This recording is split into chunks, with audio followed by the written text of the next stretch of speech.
Well, and hello everybody. This is Don from Wizard Tower Games, and to my right is Tom Veralt from Tabletop Tap Room. Hello. Welcome to our show tonight. Thanks, Don. Appreciate being here. Hey, we're gonna make it a regular thing, I guess, right? That's right. All Well, right. that's the plan. That's the rumor. Well, basically what we're going to be talking about tonight is we're going to be talking about a few different things. We're going to be talking about game design, how to make and prep a game. How you doing, Rod? I remembered. See, I remember calling you Rod. So that's a good thing. Did you click on him or did I? I did. Oh, because I was trying to click it at the same time. Oh, okay.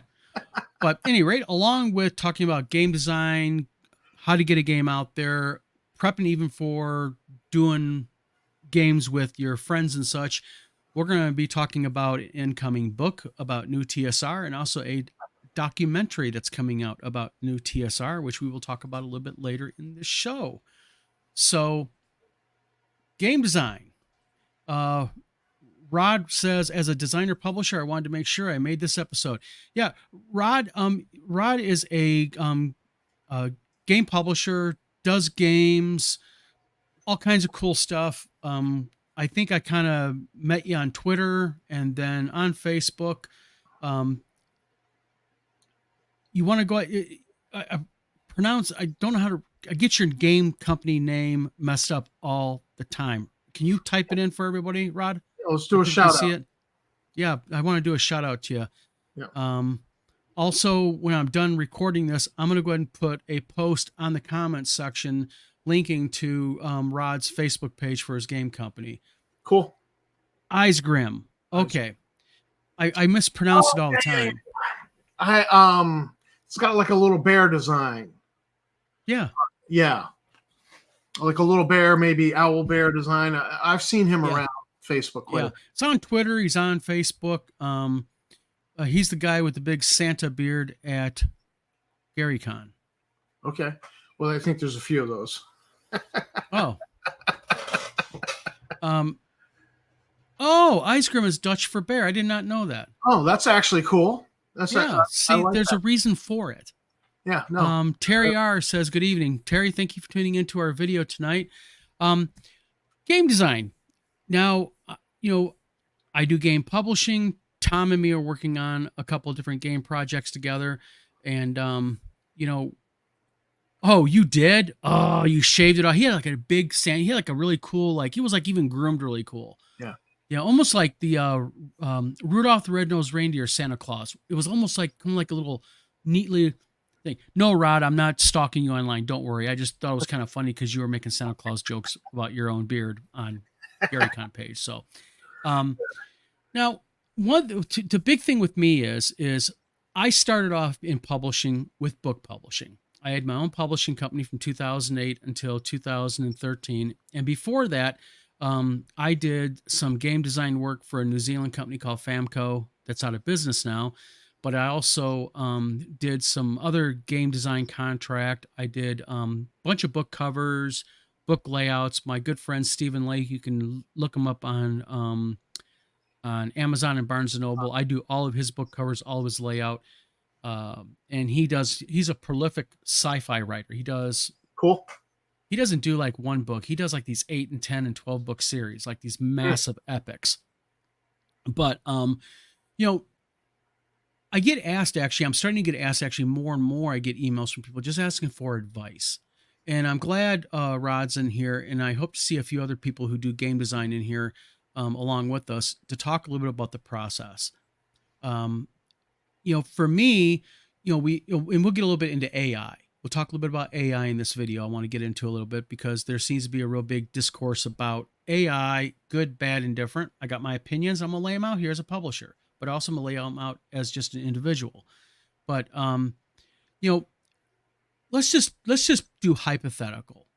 All right. We have and we'll keep this really simple. We have a new role-playing game. And we'll just call it, the new D20 role-playing game. When you have a game like this, my process is, I think one of the most important things to do with a new game is, number one, besides having it edited, you got to play test it.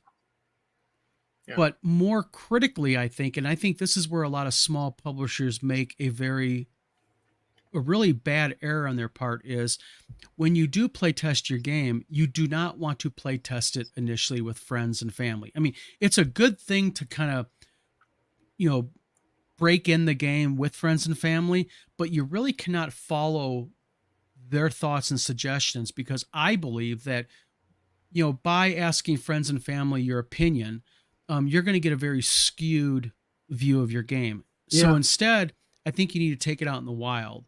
You know, what's your opinion, Tom, on that? I mean, Well, we're getting into an area where I don't function much. You know, when you talked about planning a game, I was thinking of it from the game master standpoint. So, mhm.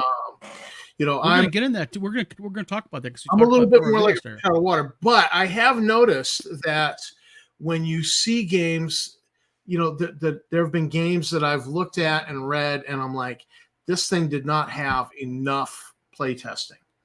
And, you know, clearly when you're bringing something to friends and family, you know, they hate to really sometimes step on your feelings. And I'm like, no, no, no, I want you to tell me what you think is wrong with this, and which was great with my dad, because my dad he'd just tell you what he thought. He was not Mhm. gonna he was not gonna shine you on. And so, you know, when I was getting into art and illustration, I'd bring him some of my artwork, and he'd be like, well, clearly you're just an illustration artist. Mhm. You know, Well, Rod. my father's painted and sold his paintings for years. Mhm. And, you know, so I was like, you know, because I was like, I want to be a cover artist. I want my art on the Yeah. cover of the magazine. And it just wasn't good enough. But I was doing a lot of illustration work that went into the Yeah. magazine. And so, you know, dad's comment was a little bit soul crushing, but I wanted the But good you need feedback it. that you gave. So Well, yeah. Rod says here, he says, number one lesson, get an editor. Number two, playtest, playtest, playtest with strangers. They aren't in your head, so a sentence that makes sense to you might not for them. And this second part that Rod just said That's really is interesting. And I'll tell you something, it just happened to me. Because me, you know, as everybody knows, you know, or most people know, me and Tim Kask are putting out The Lost Adventures of Gary Con. And during the editing process of that, I went ahead and, you know, Tim provided the game modules, of course, his games, but I wanted, and we agreed to put his modules in my world, use my campaign world. cool. So what I did is in the first part of The Lost Adventures of Gary Con, there's a short, like 30 pages of the campaign world and everything. Now, keep in mind, this has been around for like almost 14 years. I've Mhm. had this campaign world all drafted out. Right. I've read it 100 times if I've read it one time. And I sent it off to Tim. And I'm not joking. He was like, Don, and he sent me back his edits. And I'm not talking about a couple of things. I'm talking about he hammered it heavy, which I'm glad he did, because then when I'm reading his edits, I notice, how did I miss that? I've read this thing 100 times. It's so blatantly clear now. Yeah. I'm too close to it. Yes. Agreed. I You find the know? same problem with stuff I try to edit that I wrote for the Star Frontiers magazine. I'm too Yeah. close. But you got to also, though, and this is the other critical part that I'm going to add a number 3 to his point, and that is playtest, playtest, playtest, get an editor. But number 3 is equally critical, and that is you have to have the ability to trust your editor and trust your playtesters. Yes, you may think that this little part of your book or your game is the most greatest thing in the world, you know, but you know what? If everybody doesn't like it, you have to have that ability to say, you know what, you know, thy voters have spoken and I'm removing it or I'm changing it because of the feedback. So you got to be open to the feedback of your playtesters and your editor. Yeah. And, you know, actually, Tammy, who's sitting over there with headphones, just had me do something in the stuff batch of editing that we were working on before we sent it to you Yeah. just this weekend. she had me sit after she'd gone through and edited my work. She says, all right, now I want to hear you read it out loud. Yeah. And so she made me read the entire thing out loud. And I'm like, the hell was I thinking? You know, it was, Well, the thing is, it's kind of funny when you read it out loud. It's sort of like, and Tammy's a teacher, you know, my wife's a teacher, and they both know about little ones, you know, little ones. And I think it's like when we developed the board game that we're going to release called Pooh for Winnie the Pooh. Mhm. One of the parts of the game is that children have to, you know, iterate. They have to speak out the letters and the numbers, because I think what it does, you know, like you just said, she wanted you to read it out loud because sometimes by reading it out loud, we catch it. And Steven, my buddy who writes books, he does something different. He puts the books through one of those converting from text to audio so he can hear it read to him. And that's why he does it, because he catches all kinds of stuff. Oh, that's interesting. Yeah. Yeah. And I was like, oh, come on, Steve. He's like, no, Don, you gotta try this. And so I did. And it's like, he's right. Yeah. Wow. Yeah. But, you know, Rod says, he says, I think it was really Scott that said, put your ego aside and be willing to put your favorite thing on the cutting room floor. Yes. RPG Grandma, hello. Thank you for tuning into the video. If you're driving, don't worry about commenting. We understand you're here. I don't want to put you at risk, you know, but yeah, I think that's the big thing. And I noticed that in publishing too. When I was a publisher, one of the biggest pushbacks we got from authors was editing. You know, it's like me, you know, I have my 2-book fantasy set that I wrote, and, you know, there's a certain larger scene in there that I thought was brilliant. I literally did. I mean, it was like one of those things where you kind of step back and go, I wrote that. I did. And, all of a sudden, boom, you know, I get told that, scene sucks and it doesn't make sense. But then other people started telling me the same thing, because I'd be like, what do you think of the scene in this book? And they're like,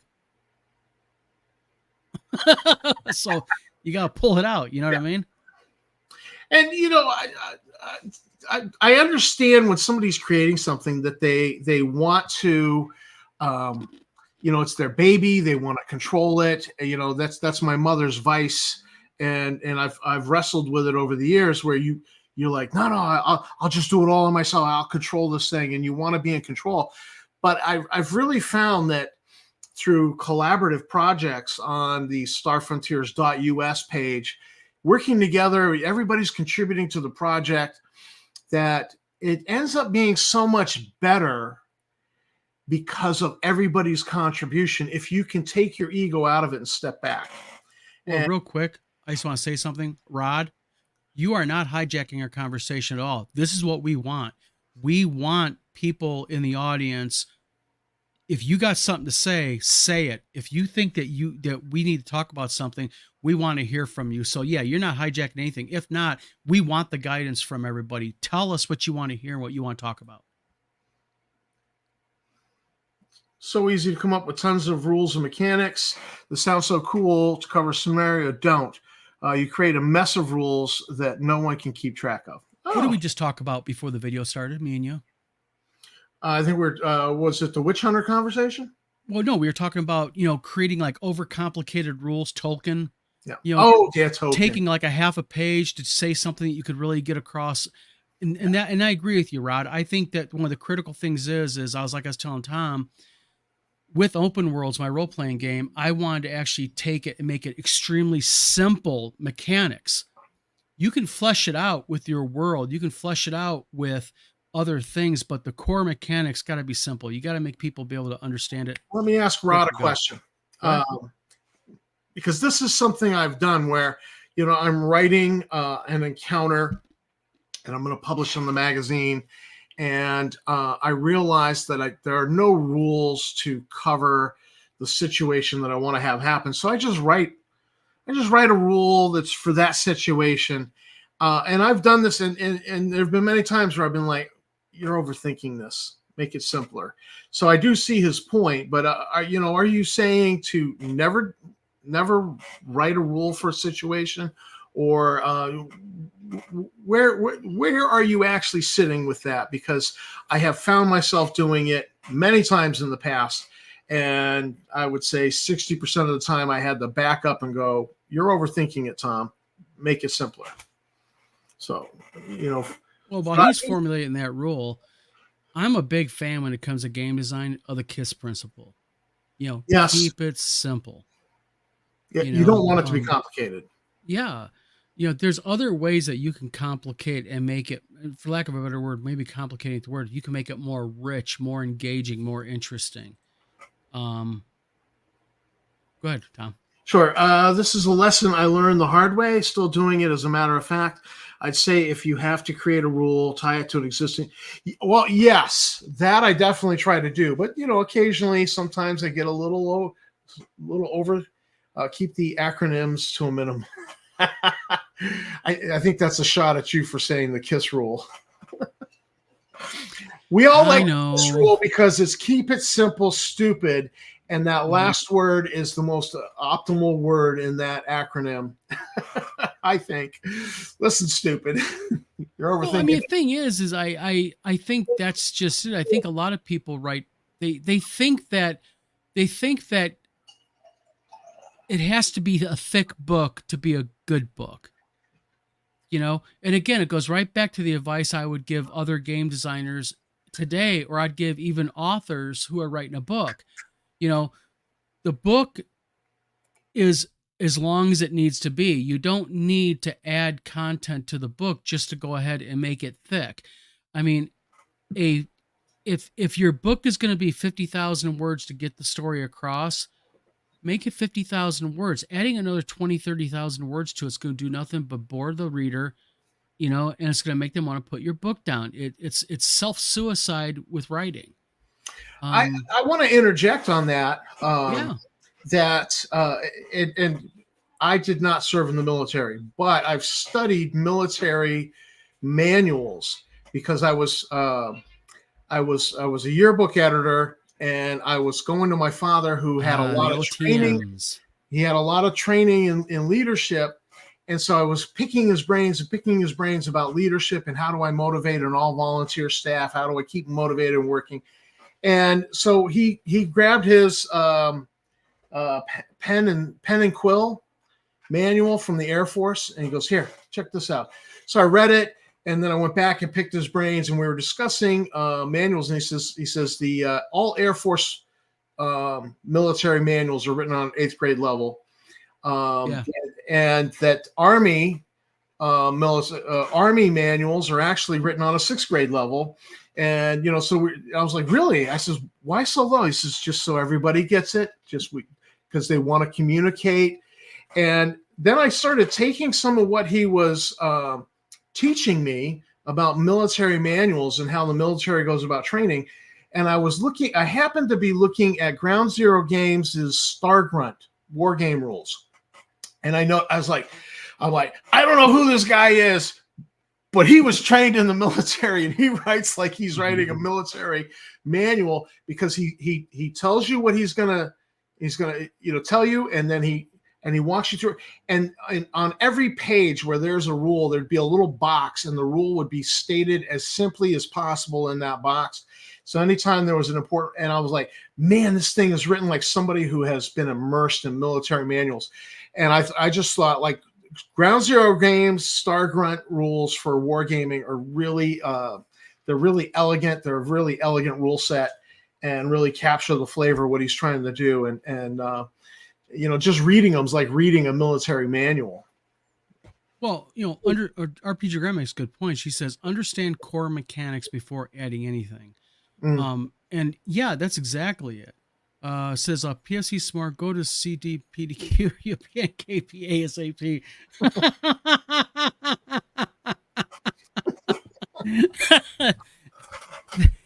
That's right. And you'll be SOL big time also on that one. Oh, man. Yeah, the military is famous for those acronyms. Acronyms. Yep. And I just grew up on an Air Force base, so I'm like FMS, AMS, SPS. What really sucks though is when you're old enough where it was called BNOC when in your day and you went through it, and now they call it what is it?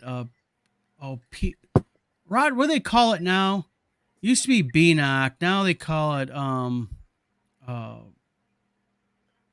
PLDC or something like that. I think they call it now. Yeah, we've changed it. Some crap like that. Yeah, but I think that though, going back a little bit what RPG Grandma said is, I think the core mechanics need to be very, very simple.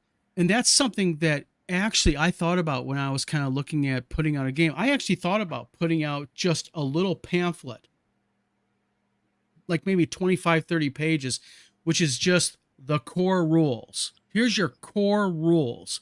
Now, here's a little bit of an expansion on the magic rules. Here's a little bit more on the combat, that type of thing. Roderick says ETS 1998, no idea. PLDC is, NCO school. Is that what you mean? Yeah, they used to call it BNOC back in the mid 80s, mid to early 80s. David Floor.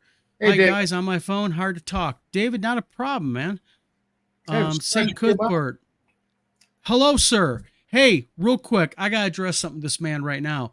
Hey, back when we were talking on the phone, you caught me when I was dead on my ass sick, and I apologize for that. The last time we talked, I was in my doctor's office just getting over it, so I was not calling you because I was ignoring you.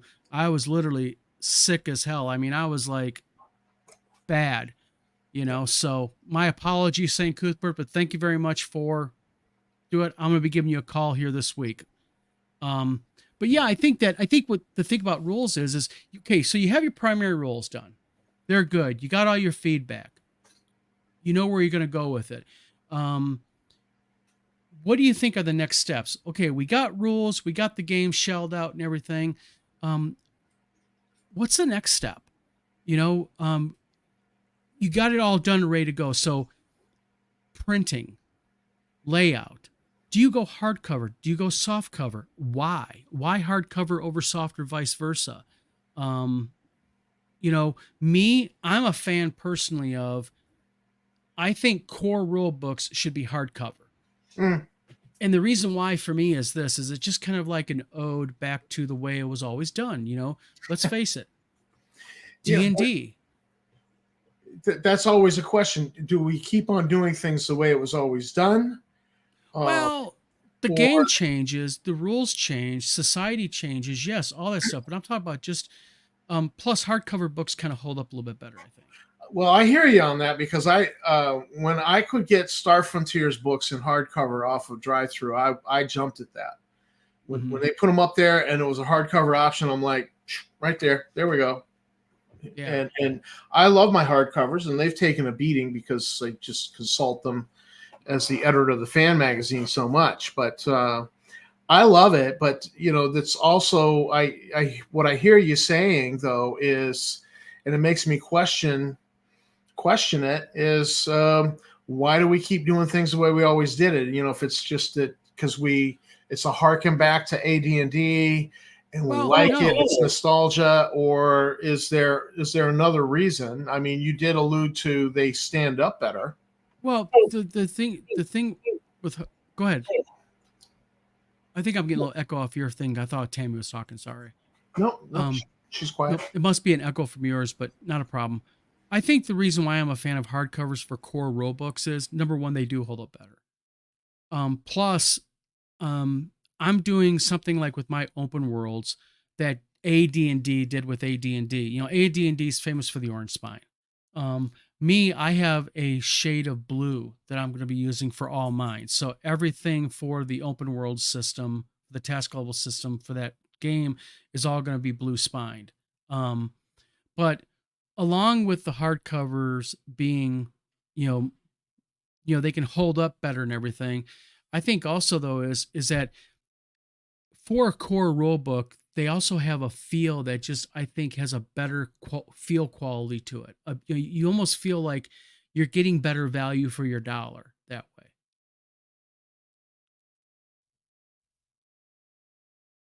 Tom, you must have muted your mic. Yeah, you're muted, Tom. I was making sure there weren't any echoes. A buddy of mine named Bill Logan over at Dorks with Dice Studios did Frontier Space, which is an homage to Star Frontiers, and he did this thing where the player's handbook and the game master's handbook are the same picture, so you can see how they link up. And I really loved that. Oh, you're talking about when you put them together? And when you put them together, you can see that it's the same picture. It's intended to be, that was that's really cool, and that's inventive. I did that actually for a series of books, but instead of the covers, they were the spines. When you laid them all spines, they did an image. That's but kind of cool. I like that cover thing. Yeah, that was. Dang it, Tom! I gave Larry, who was working with him, I gave him a lot of feedback on these, and he didn't take any of my feedback. So there are reasons why I just don't play the game, because I just was like I get little salty there. Yeah. But the thing is thank you very much, by the way. Now you're going to make me want to redesign my covers for my 2 books. Seriously. And listen, you should do 3. You should do a 3-panel, make it a triptych. And so that you got your monster manual. Yep.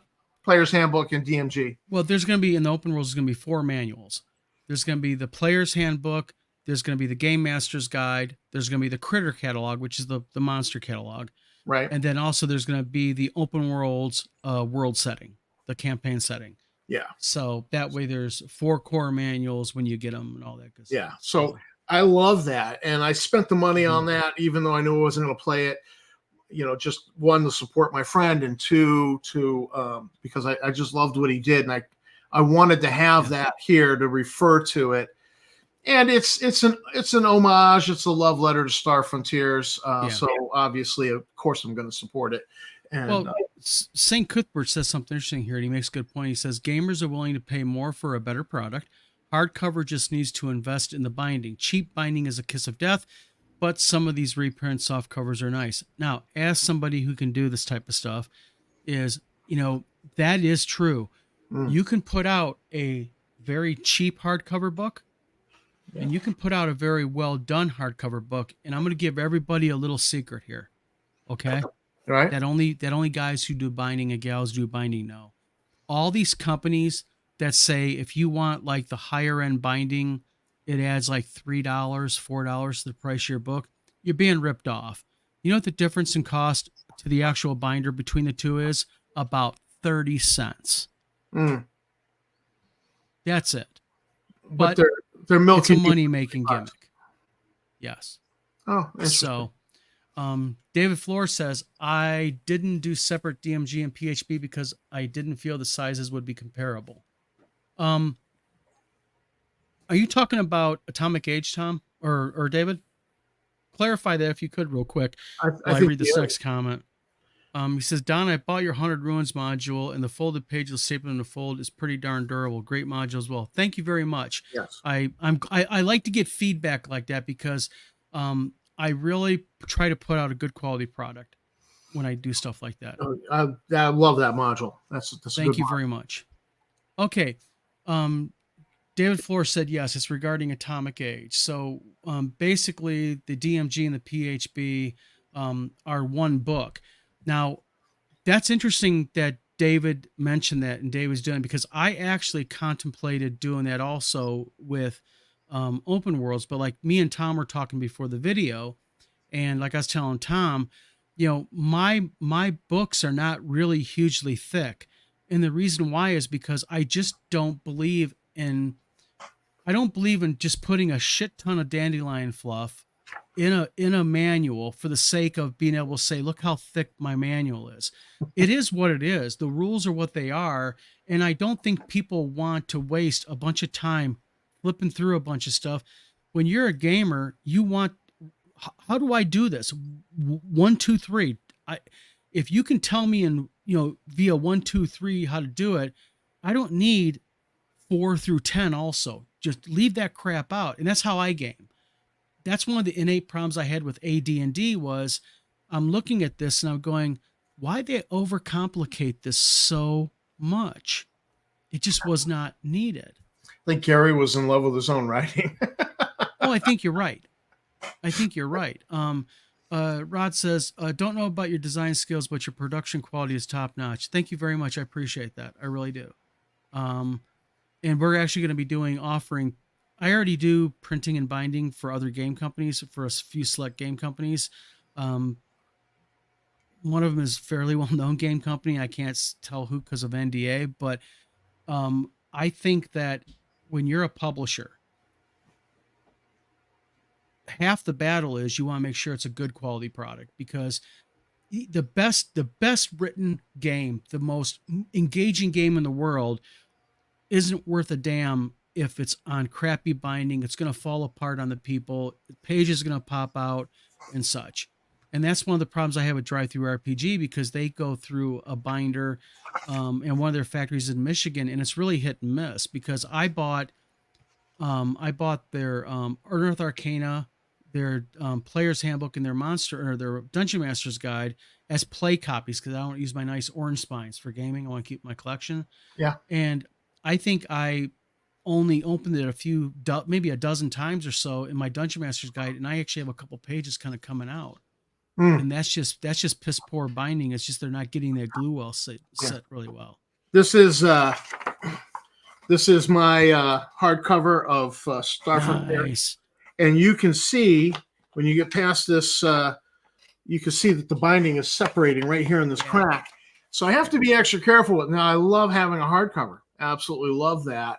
And this has been much more durable than a 40-year-old copy of the rules. Yeah. But it's not, the binding is not the best.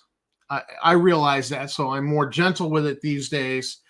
And I was kind of hoping, as Tammy was playing Star Frontiers with me, that, you know, maybe I might just like go, here, baby, you can have mine. It's got all the magic from me, and I'll order a new one and have hopefully slightly better binding. And the thing is, the funny thing is, talking as a binder, maybe we could talk about this for a moment, is about binding. This is very important also for people who are going to be getting into game publishing, and you're going to get books. You have to determine what kind of binding you want. And you have to be very careful here, because there's terminologies that a lot of people mess up. Like, you know, Rod and St. Cuthbert mentioned my Haunted Ruins, and they mentioned the staple binding. Well, that's called saddle stitch. And people make a mistake because they're like, well, wait a minute here. Didn't they used to stitch binding back in the day? Yes, they did. They ran that one loop stitch. Well, they don't do that no more. They actually switched to staples now because it's more modern, it's more durable and such. So they still keep the name saddle stitching, but it's using a staple. And you know, when you talk about perfect binding versus hardcover binding, perfect binding is soft cover, hardcover is hardcover, as we all know. It's kind of like a 50-50. It's one of the draws that you get. One of the problems with perfect binding is when they're thinner books, they're more durable, because the thicker the book gets, when you have the book and you open up that book, you have where the pages go in the middle. That's called your gutter. Yeah. Okay. And what'll happen is you can snap that glue bind, because it's actually just a layer of glue that the pages all sit in. And once you snap that glue line, what can possibly happen is it destabilizes. Yeah, exactly. Pages start going. Yeah. So what ends up happening, Flint, hello, how are you, sir? Thank you for tuning into the video. But one of the big things about, and I warn people, is that hardcover binding is not hardcover binding is not hardcover binding, because it depends on the type of glue, the type of paper they use. We use a mid-grade quality glue. We don't go with the El Cheapo glue, because the El Cheapo glue actually gets brittle. And that's where you have problems a lot of times. Like, you ever open a book and you hear it go, it makes that cracking sound. It's that glue in the bind. You're kind of, good glue should remain somewhat flexible. Now, looking at and I'm kind of a book nerd. I always look at the bindings of books, but DriveThru RPG, it's really weird. And I don't know if it's factory based, but the DMG I had a really off color, light yellow glue in their binding, whereas the Player's Handbook had a darker yellow flexible glue in their hardcover binding. So the quality control aspect, when you get these large factories, I think you lose that. Whereas with smaller binders, number one, we do smaller print runs. We tend to pay a little bit more attention because we're anal about the quality, if you will. Yeah. But also as a publisher, don't be afraid to ask people. Your person that's doing your binding is, what's my max? Thank you, honey. But the thing is you don't be afraid to ask questions. Don't be afraid to say, what type of glue do you use? When you say it's extra to convert to high quality paper, what's the difference between high quality paper and regular paper? But like real quick, I don't mean to go off on tangent. I'm fascinated about binding. It's the binding nerd in me. But Rod says, my nostalgia for BX gives me a soft spot for saddle stitch. I wish Drive-Thru RPG still offered that. Lulu does, I think. Yes, and we're going to be doing it because we're going to be offering saddle stitching for other people too. Flint Fireforge says, I'm actually planning to run several games this week. Awesome. Running games. Gotta love doing that. Can't beat it. RPG Grandma says, yep, brittle glue is a thing. It is. Sadly, it is because it's a cheap glue. And, sadly, I mean, I know when you're Lulu's size or your Ingram size, where you're doing 1 million books a month across all your factories, yes, glue prices matter when they're just a few cents more or less. But at my level, I go mid-grade across the board because mid-grade is that nice soft right in the middle. Because like if I had to put a dollar amount on it, it'd be like saying mid-grade is $1 a book. And I'm just talking, but low grade's $1 a book. Mid-grade is $2 a book, but high grade glue is $5 a book. And that's how it goes. It goes low grade glue, mid grade glue, but high grade glue, the price really skyrockets up because they go more for the archival type stuff, that really expensive stuff. David Flores says the bindings I did from Drive-Thru weren't great. Not a fan. Well, yeah. And there's a thing about, people still value the original AD&D books versus later editions of D&D. The hardcovers are just not the same quality as those first edition AD&D. And, and I get that when you see, a 2E or a 3E book and it's falling apart, and yet my first edition AD&D is still sitting there on the shelf. It's beat up, but it's still holding together. It tells you something that there was a different attention to detail going on back then. Well, it was smaller runs back then too. You got to figure I have one of the older machines, so I don't have one of those big, expensive automated ones. I mean, everything is done by hand. So everything has to be tightened by hand. It has to be adjusted by hand. The wells have to be laid by hand and all of that. The thing is, the difference is back and I'm going to say back then, I'm talking about mid 70s to early 80s. That's how they did it.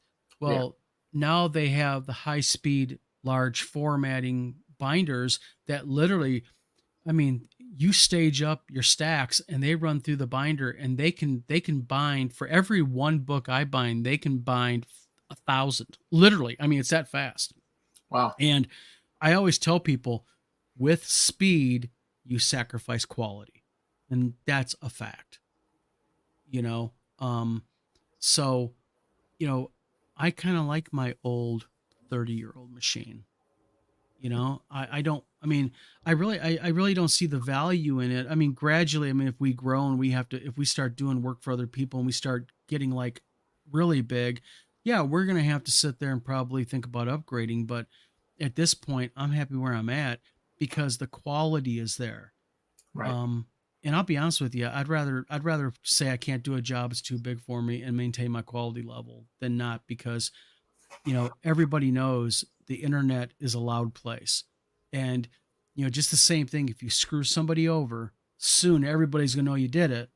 Or if you put out crappy product, sooner or later everybody knows you put out crappy product.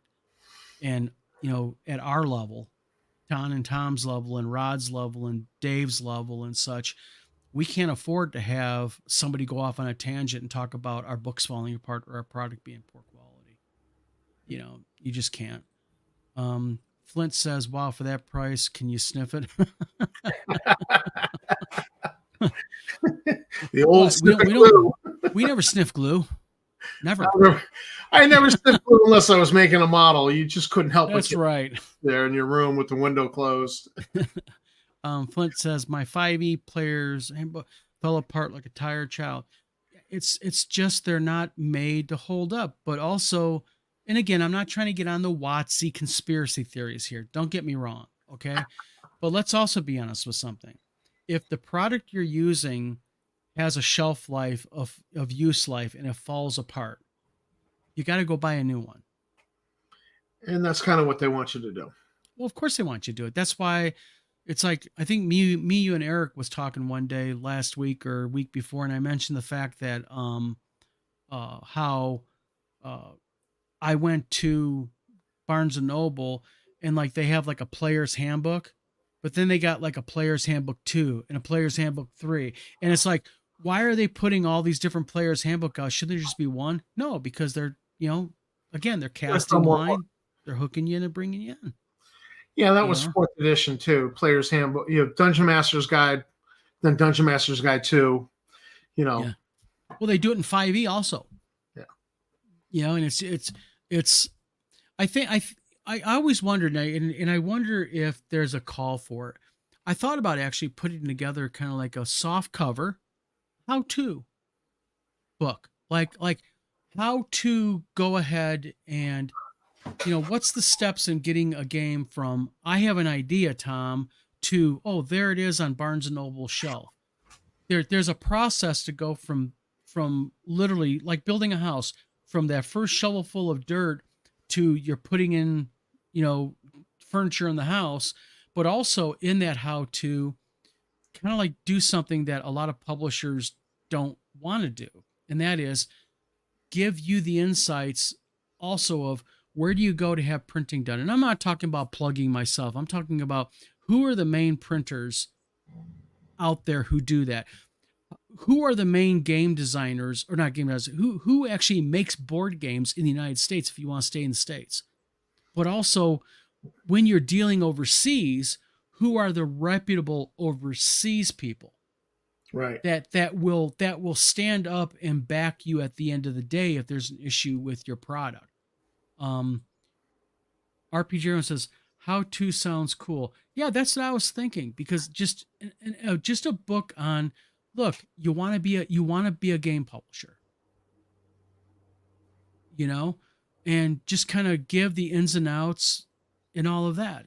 But yeah, so well, I think something like that would be something that people who are considering doing Kickstarters. Yes. Where do I go to get something printed? Oh, all right. Don's telling me that this, if I want, because honestly, like in the U.S., it's a lot of small run presses, and I do believe that if you have big runs, you've got to go overseas to China, and so information like that sounds like it would be something that a lot of people who are doing Kickstarters would be interested to know. Yeah, because like when I did my first Kickstarter, I did my due diligence. I got online. I did my confirmation bias via Google, and went ahead and did all my Googling.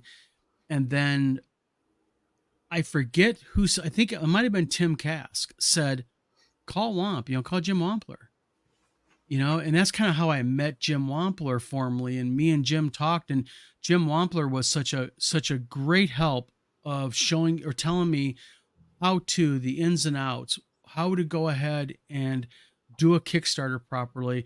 And then, David Floor has been talking about Kickstarter versus BackerKit, and running into the problems of, and David, I'm going to out myself here. Okay. David submitted a image to BackerKit for the cover, and they said that's AI. I did the image. It wasn't AI. And, no matter what we submitted to BackerKit, they didn't care. I mean, they deemed it as that. So you have to be able to know how to navigate those issues, how you can go ahead and navigate the problems and issues that you run into. Flint says, how about how to get pledges to customers in under 6 months? That's actually a really good thing also. But also keep in mind, you have to understand something, and this is something that, I'm going to say, Flint, as somebody who has a Kickstarter right now that's very late, is you can do as a publisher everything proper like we did. We went ahead, we acted very proactively. Within 3 days of that Kickstarter funding, we had due, paid in full, files over, everything we needed. The company in China did everything perfect. They went ahead, they produced it, proofed it, everything approved, shipped it, and then it got to United States of USA America, and it was held up. And it's been held up now for over a year. And we're finally getting movement on it, and that's for another video, but you got to be careful because sometimes the publishers can do everything right. The manufacturer can do it all right. But once you hit U.S. Customs and Department of Homeland Security, if they get a hair up their ass, as my dad used to say, then you're screwed because you just can't get on the phone with them and say, tell me what the problem is. And they go, oh, yeah, here it is. Yeah. And that might be time to segue about another project that you've got, a book you've got in the works, because part of what's held you up was Homeland Security was an anonymous troll sent them a letter and claimed you were importing drugs, which was not true. Well, and I can tell that story real quick. Sure. We were told after 4 months of why aren't the books being released that there was an issue, that there was an anonymous tip that the container load, mainly possibly our package, contained illicit material, as was called. Well, after battling with them and everything, and you can't get anywhere with them, Tim Kask actually turned me on to a buddy of his who worked for FedEx for 20 years. And what he did for FedEx was he specialized in dealing with U.S. Customs, international shipments and everything. I talked to him on the phone, and he was like, this is what you want to ask him, A, B, C, D. And he was like, pull out your invoice, Don. He was asking me questions like invoice codes and everything. And he's like, I think I know what the problem is. So I asked the right questions. It immediately within a week got released. But because it was held so long, there's storage fees. And the storage fees are now a few $1,000s. So the Chinese company and us, we've offered to pay for half of them. We're going to lose money, but we offered to pay for half of them just to expedite the release. Trying to do something proactive for our supporters. But it's just crazy the way it works. But I'll talk about the book in 1 second after I address this. Rod said, last year I used Print Ninja for my offset printing for Twilight Fables. Beautiful book, but it was overseas and costly. I wouldn't do offset under 1,000 books or more. Yeah, again, you have to understand that certain types of books demand certain types of runs if you want to get the prices down. And that's just because paper's a commodity. The more you buy, the cheaper it is. Depending on the month, depending when it is, paper prices can be up or down. Glue is a commodity. Card stock is a commodity.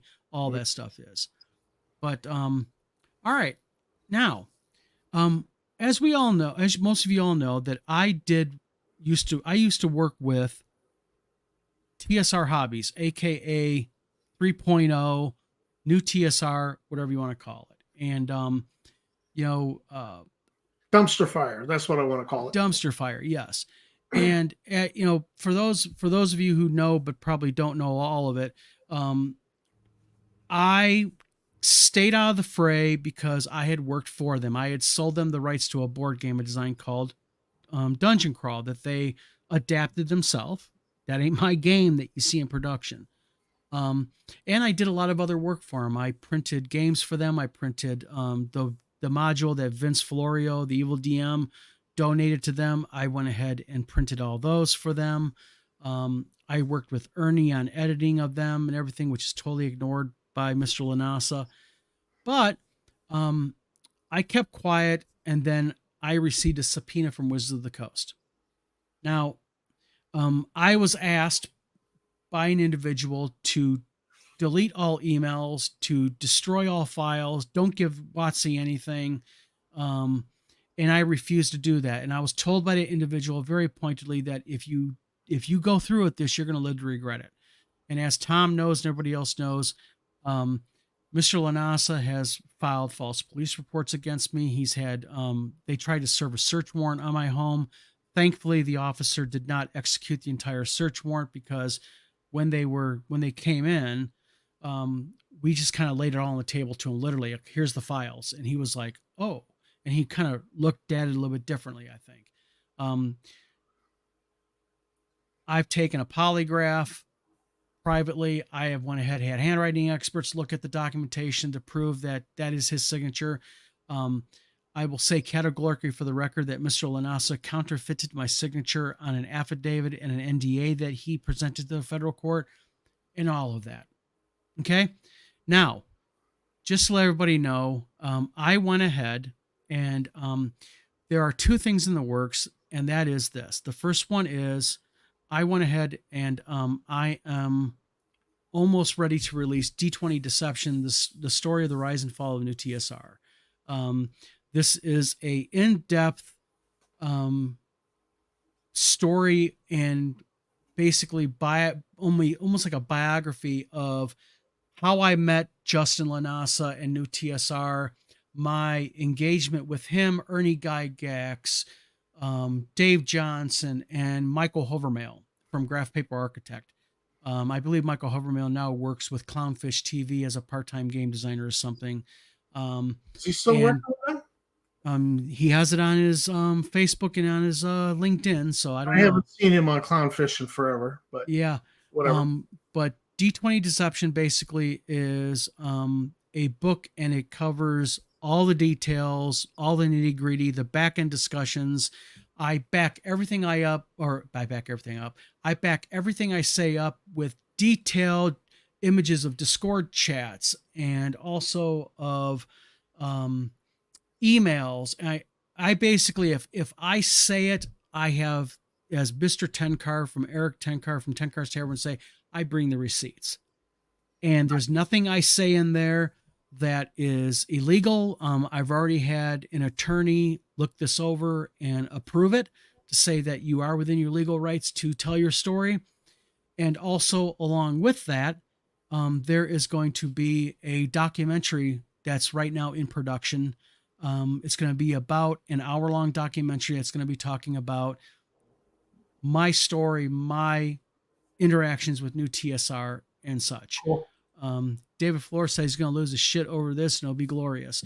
Well, you know what? Remember one thing.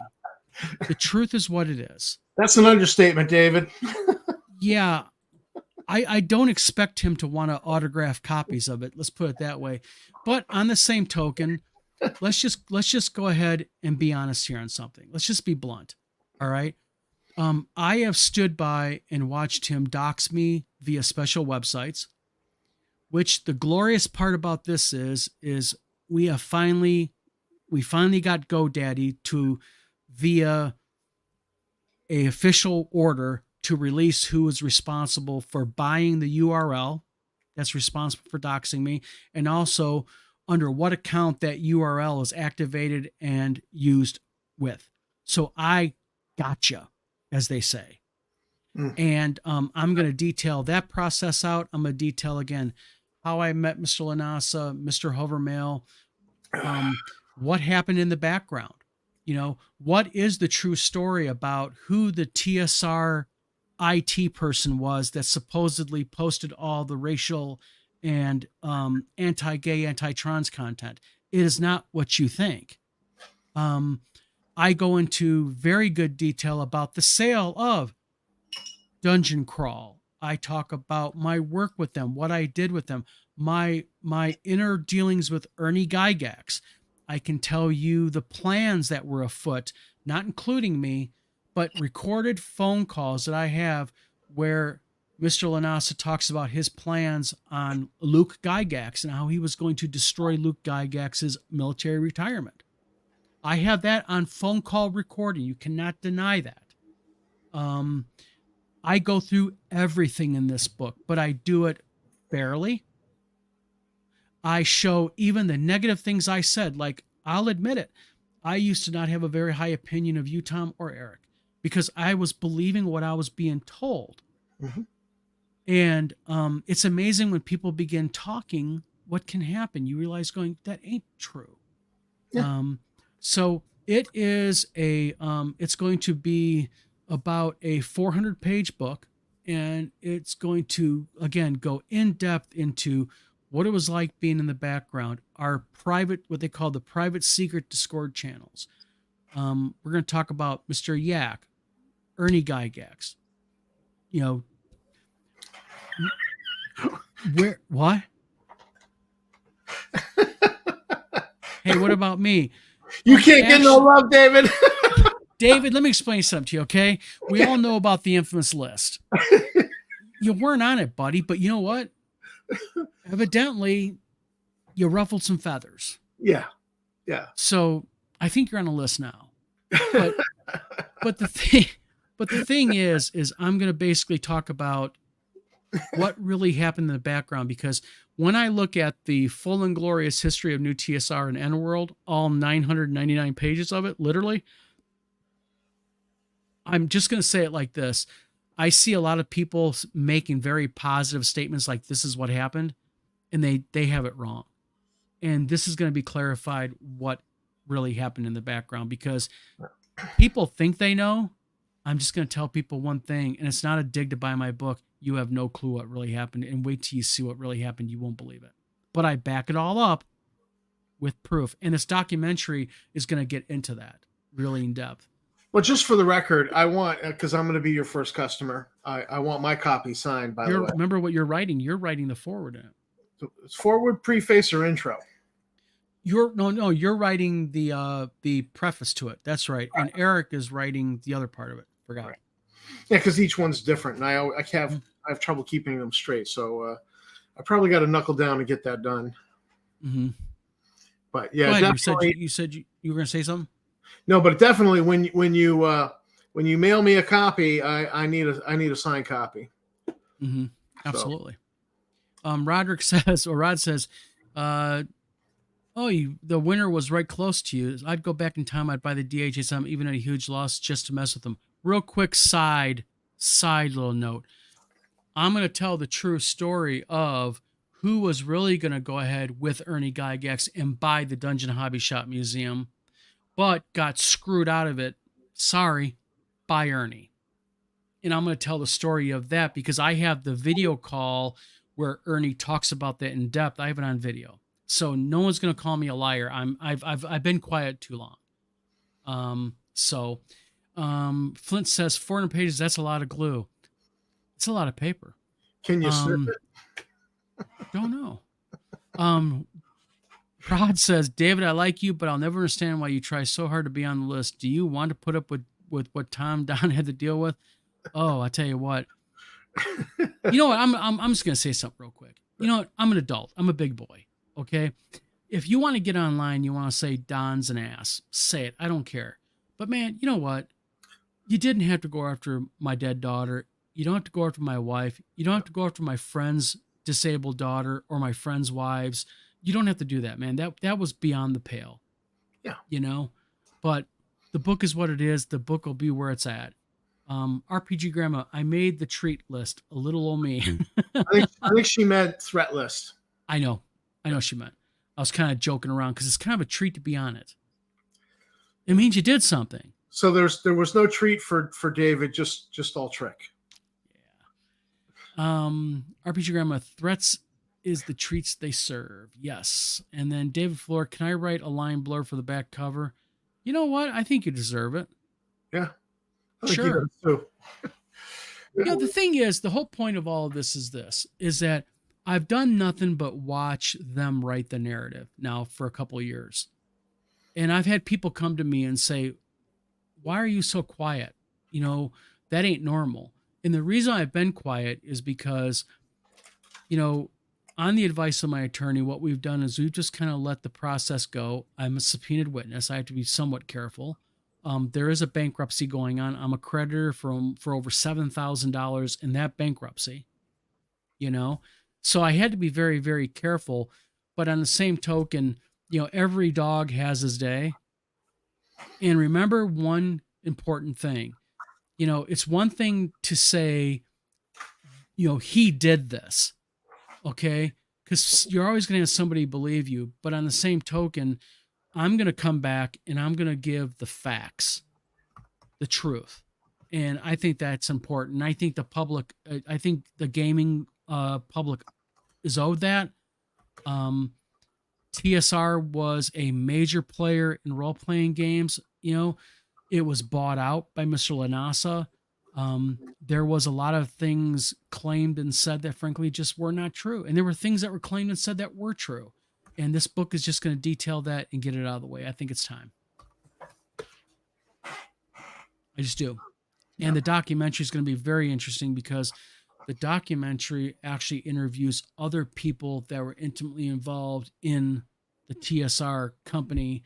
And I think that some people will raise an eyebrow when they see who is actually going to be interviewed, but we're waiting for that documentary to be premiered. D20 Deception, the story of the rise and fall of new TSR is going to come out in paperback. It's going to be only available in paperback. And it's going to be, or excuse me, back up. Sorry, misspoke.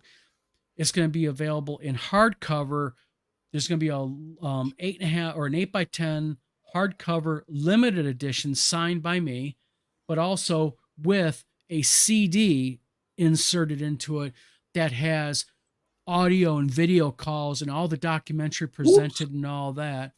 Whoops. What? I'm just saying, whoops. Oh yeah. But then the limited edition hardcover is going to come out in late September of 2024 this year. Then after that, early October, the mass production of the soft cover is going to be available for general public. It's going to be available on Amazon, Barnes and Noble, basically all over the place. It's going to be available. You realize that EnWorld's big TSR Lanasa Glorious History thread has gone over 1,000 pages. Yeah. And when this thing releases, EnWorld's going to blow up. Clearly. That's fine. It'll blow up. That's fine. By the way, this quote you put on here, that's the full quote. I like the full quote from Homer. Let Hercules do what he may. The cat will mew and the dog shall have his day. Yes. Yeah. The thing that's important about all of this, and this is critical to me because I was involved in it so intimately, and I see my name in that EnWorld thread used a lot. And I appreciate the support I've gotten by the gaming community because a lot of people have had my back in this, especially to you and Eric Tenkar, Tom, and your wives. Seriously, I'm going to say here, thank you very much. You guys have really had my back. And people like David Floor and Kim Winston, RPG Grandma, all of you out there, you guys have really had my back. But also on the same token, the truth is important. And it's important to get the truth out there. And when I look at the whole EnWorld thread, yes, there's a lot of facts in there. Yes, they really do a good breakdown of stuff. Yes, a lot of it's funny and comical. But the thing is, there's a lot of things that are also misconstrued. They're misunderstood. People saying that this is how it went down. I read that. I'm like, number one, you weren't there. I was. You were never in our Discord. There's a person in there that's actually making statements about how things were in the background. They don't know because they weren't in the background. I know that for a fact because I know who was in the background. I was part of it. Mm-hmm. And I just want this book to be a thing where people can read it and understand that this is really what happened because it is as horrible as you think, and when people read and listen, the important thing is when people watch the video calls and they see what's being said and they hear the audio calls and they see the emails and Discord chats, people are going to go, I cannot believe he thought that way. I cannot believe he said that and advocated to have these things done to people. Yeah. It's crazy. I think he's a future topic for Dateline, honestly. Yes. David Floor said, if you need any software for that CD, I know a guy. Yeah. I mean, there's going to be a dedicated website. Um, the documentary is going to be available for viewing on the website. Also, you can go ahead and purchase the documentary. Of course, the book is going to be available. And, I, at this point, once the documentary is done, we've already talked to him. We actually are, I'm actually being interviewed by a major news agency. We've already talked to them. They want to get a copy of the manuscript that we're going to be submitting to them here pretty soon, and we're going to be doing an interview with them. So, that's Cool. going to be interesting. But I think fun times ahead. the truth is ahead. It's finally time to get it out there. Yeah. It's time to stop the guessing. It's time I speak up. And Don't you have a constitutional right to freedom of speech? The thing is this, you do have a constitutional right to freedom of speech, but you know what the difference, Tom, is? And this is where people don't get it, is, if you're going to say it, be truthful about it. Okay. But it's important also to know that if you're going to if it's like Justin, there's no surprise here. I don't like the man anymore. The man does not like me, but I'm not going to lie about the man. I'll say the truth, and and I know what's going to happen. I will be challenged on what I say. So to stop that before it happens, what I'm going to make sure happens here is when you get this book, it's 400 pages. It's probably only 250, 275 pages actually of my story. The rest of it is corresponding documentation to back up what I say. Because I have an obligation to the person reading my book that, anyone can write a book. Anyone can make claims, no matter what. Lots of tell-all stories out there. Yes. But the problem with a lot of these tell-all stories is they play word games. They're very ambiguous. They'll say things like, well, it was how I remember it. No. In this type of book, it's very important that I don't do that. What I want to do is I want to tell you, this is what happened. And here is the Discord conversation that really backs up what I said. Or here is the Discord conversation. Now let me give you a breakdown of the background of what happened after that. Things have to connect. You have to be able to, what I want to be able to do is if someone's going to call me a liar, and I know there'll be people out there calling me a liar, what I want to be able to do is say, okay, you're calling me a liar? Well, go to page number, and there's a copy of the Discord convo I had. Or go to the website, because in the website, I have a further breakdown of the book along with copies of conversations and such. And yes, some conversations are going to be redacted because they talked about private banking information. They talked about private information. There's things that I could legally out, legally do it, but I'm not going to go that far because I'm not going to take myself down to his level. I'm not going to make a website and dox a man, put banking records on there, attack his daughter and his child or his wife. No need to do that. Yeah. His daughter Mimi and his wife, they shouldn't be involved in this. And anybody who advocates, it's time that this stops. But this is going to go away one day, but it's not going to go away without my say. It's not going to happen. And I don't think he's going to enjoy your say. Well, he's going to call me a liar, but the beautiful Flint, thank you for tuning into my video. Right, Flint. Thank you very much. Yeah, you're right. He's going to call me a liar, but the beautiful part about it is my response will be simple. Please tell me what part I was lying about, because I'm happy now that you called me a liar publicly. Now you're basically giving me permission. I can show other things that will document what I'm having to say. And you can call me a liar. I Photoshop this all you want, but you know what? You're not going to say that's not your voice, and you sure as hell aren't going to say that's not me, you, Michael Hovermail, or me, you, Hovermail, and Ernie Gygax. You're not going to say that ain't you on the video. Yeah. It is what it is. I'm curious how much because you named a couple other names there besides the big one, the big one. Mm-hmm. How much are those people going to be unhappy with this tell-all? You know what? It is what it is. It happened. I'm not out to drag anyone's name in the dirt. The only reason why I am making this book is because emails have been sent to hundreds of people about me. Emails have been sent to event organizers about me trying to destroy WizardCon. He's made public posts in my Kickstarters trying to get people to cancel their pledges against me. He's openly went after me under his own name. And he has engaged his own father and his wife to do the same thing, along with friends of his, Michael Yak and such. And your wife has received stuff. Oh, my wife has received place of business, work, all kinds of places. Going after why? You never even talked to my wife. Why are you going after her? You're doing it because of the vindictiveness and hate and the vitriol that surrounds it. So you want to make accusations against me. I have only one recourse, because you've done it so publicly, is I have to publicly defend myself. Yeah. Eric, thanks for tuning in. Joe's game just wrapped up. Seems like I missed some good stuff. Yeah, we'll fill you in after the video, Eric. We'll go on and talk to you. No, people have a right to know. Ahead, Eric. Yeah. Well, fun times ahead.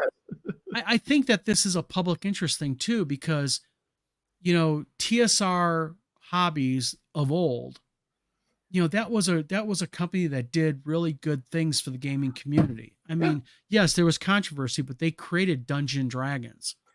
And the lie is that this is somehow connected through connective tissue back to TSR Incorporated, which no longer exists and was bought out by Wizards of the Coast, which was bought out by Hasbro. Yes. And they're trying to claim that they are the inheritors of that, even go so far as to squat on trademarks that aren't theirs.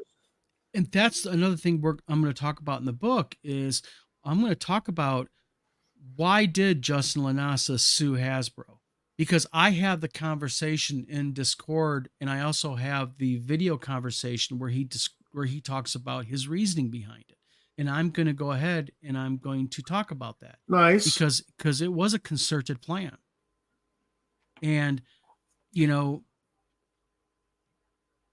I guess I almost didn't do the book, but I just can't stay quiet about this when I'm not going to allow him just to say what he said about me and for people to go, wow, did Don really do that? Because I get questions today, even people going, well, I heard from this Lanasa guy that you did A, B, and C. I shouldn't have to go through that. Well, you've done the book. You've got the records to prove everything you say in the book. It's kind of like my father would say, Justin, you made your bed. Now you get to lie in it. That's what my dad would say. Yeah. And the thing is like, in speaking of dads, like my dad used to always sit there tell me is, you lay down with dogs, you're going to wake up with fleas. And I suffered a little bit of that. I got lucky. I left early on, and there's other people that are involved with Justin Lanasa, like Mick McArt from McArt Publications and such. For some reason, those individuals don't care about history. They don't care about what happened. They're willing to turn a blind eye to that. There's an individual on Facebook right now. We were talking earlier about him. He's posting in the groups how proud he is because he got to talk to TSR. No, you didn't talk to TSR. I'll quote my good friend Tim Kask when he says, "That ain't TSR." Well, also TSR is bankrupt and disappearing. It's gone. Yeah, and he went from TSR Hobbies to OSR Games, and now he's into this Adamantite Games. So he's done 3 different game companies in the last 18 calendar months. Yeah. Well, it's all about, hiding the pea under the cup. Yeah. So shell game. It's a shell game. Yeah. The truth is what it is. And you know what? I welcome anybody once my book is out to take a copy of my book and they can take a yellow highlighter and they can highlight any part that they think is bullshit. I'm happy to do it. Do it. And then go ahead and challenge me on it, and I'll be happy to expand on it. He's welcome to do that. He's more than welcome to sit there and once this is all settled and done and bankruptcy's done and all that, if he wants to say, Don, I want to come on your show because your book is a bunch of lies, please let's have a discourse and let's tell me what I'm lying about, because I'm not one bit. He doesn't have the courage of that. Well, keep in mind one thing: if you're standing there denying that you got in the chocolate cupcakes and you got chocolate frosting all around your mouth and all of your hands, you're busted. Yeah. And I'll tell you what, there's an awful lot of chocolate frosting around people's mouths on this one and all over their hands. So it is what it is. But I'm so looking forward to it. Yeah, well, thank you. But you know what, everybody? We are on at an hour and 15 minutes now. We like to keep this right about an hour. To everybody who has come on here, Eric and David and RPG Grandma and Rod and Flint Fireforge, Tom, you, St. Cuthbert, I can go on and on and on. Everybody, thank you very much for tuning into our live tonight. Please hit that like and subscribe button down below. Also, go on over to Tom's channel, Tabletop Tap Room, and go ahead and hit a like and subscribe on his video, on his channel. 699 subs. I just need one more for 700. Yeah, getting there. We do this because we want to do this. We do this because we like to engage in the community. We become better when we get feedback from other people, and that's why we tell people, like we were telling Rod earlier, no. Tell us. We want, if you want to change the topic, take us down the path you want to go on, because this is all about spreading, the love of gaming, the love of game design. Yeah. And, me and Tom's both passionate about it. And we had to walk through the mud here a little bit to talk about the book coming out. But you know what? It's a book that I'm interested in. I don't know about others, but I think David's a customer too, for sure. And I think there are people who are interested in it, and I think I hope so. Like I said, it's going to blow up EndWorld for sure. Well, and I hope what ends up happening is this book becomes a very, very key cautionary tale for people. I learned a lesson. Look, be very careful who you go in business with. Be very careful who you trust.